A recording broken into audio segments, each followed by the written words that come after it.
امام جعفر صادق علیہ السلام نے ارشاد فرمایا، یہ روایت تفسیر برہان میں جلد نمبر 5 میں، آیات ذہن میں رکھیے گا، ایک فجر کی قسم، 10 راتوں کی قسم، ایون کی قسم، آڈ کی قسم، ایون یعنی دو جو ساتھ میں ہوتے ہیں، آڈ 1 2 ایون آپ جانتے ہیں، اور اس رات کی قسم جب وہ ڈھلنے لگے۔ امام صادق علیہ السلام نے ارشاد فرمایا ہے اس آیت کی تعویل میں کہ الفجر هو القائم، یہ جو اللہ فجر کی قسم کھا رہا ہے، فجر ایک خاص تازگی کا وقت ہوتا ہے، عبادت کا وقت ہوتا ہے، کہ اس فجر سے مراد قائم آل محمد ہے، امام عصر و زمان جل اللہ تعالی فرجہ الشریف، اللہم صلی علی محمد و آل محمد، یعنی پروردگار امام زمانہ علیہ السلام کی قسم کھا کر اس سورہ کا آغاز کر رہا ہے۔ کتنا خوبصورت ہے، جس سورہ کا آغاز امام زمانہ علیہ السلام کی قسم سے اور جس کا اختتام حسین کے نفس مطمئن پر ہے۔ ایک الگ سے پھر موضوع ہے کہ حضرت حجت اور حضرت ابا عبداللہ حسین علیہ السلام میں کیا کیا شباہتیں، یہ ایک مستقل ایک موضوع ہے جس پر اس وقت ہمیں گفتگو نہیں کرنی، لیکن میں سورہ کی لطافت آپ کے سامنے پیش کر رہا ہوں، آغاز امام زمانہ علیہ السلام کے نام پر، اختتام ابا عبداللہ حسین علیہ السلام کے ذکر پر۔ تو والفجر، امام صادق علیہ السلام نے فرمایا کہ فجر سے مراد قائم آل محمد ہے، ولیال عشر، اور 10 راتوں کی قسم، 10 راتوں سے مراد تعویل، دیکھیں اس کی تفسیر ہم نے عرض کر دیا کہ ذی الحج کی 10 راتیں ہیں، لیکن تعویل بھی ہے اس کی حدیث میں، اس کی تعویل 10 راتوں سے مراد 10 آئمہ ہیں۔ ابھی بہت غور کیجئے گا، امام 12 ہیں، ان میں سے ایک حضرت قائم کا ذکر ہو گیا کہ آغاز ہی ان کے نام سے، ان سے قسم اللہ سبحانہ وتعالیٰ کھا رہا ہے کہ والفجر یعنی قائم کی قسم۔ اس کے بعد 11 امام رہ جاتے ہیں،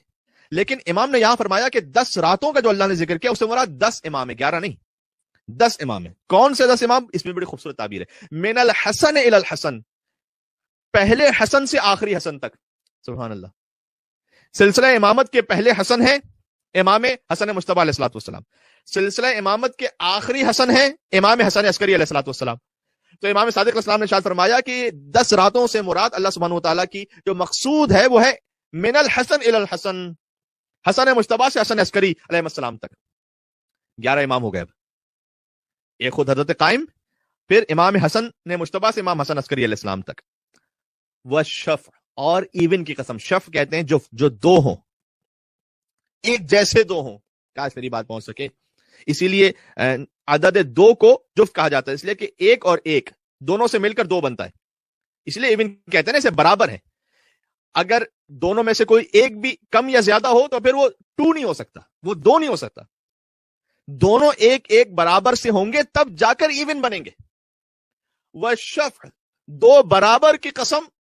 مولا نے فرمایا کہ یہ امیر المومنین اور فاطمہ زہرا سلام اللہ علیہ ہے، اللہم صلی علی محمد و علی محمد۔ اس ایک مولا کی حدیث کے ایک جملے میں مولا کائنات اور بی بی کے عقد کی ایک طرح سے سمجھ لیجئے کہ تفصیل کی جانب مکمل ایک اشارہ ہو گیا، ایسا احسن اشارہ کہ جس سے سمجھ میں آ گیا کہ اللہ نے قرآن میں کیسے برابر کہا ہے علی اور زہرا سلام اللہ علیہما کو۔ والشفع،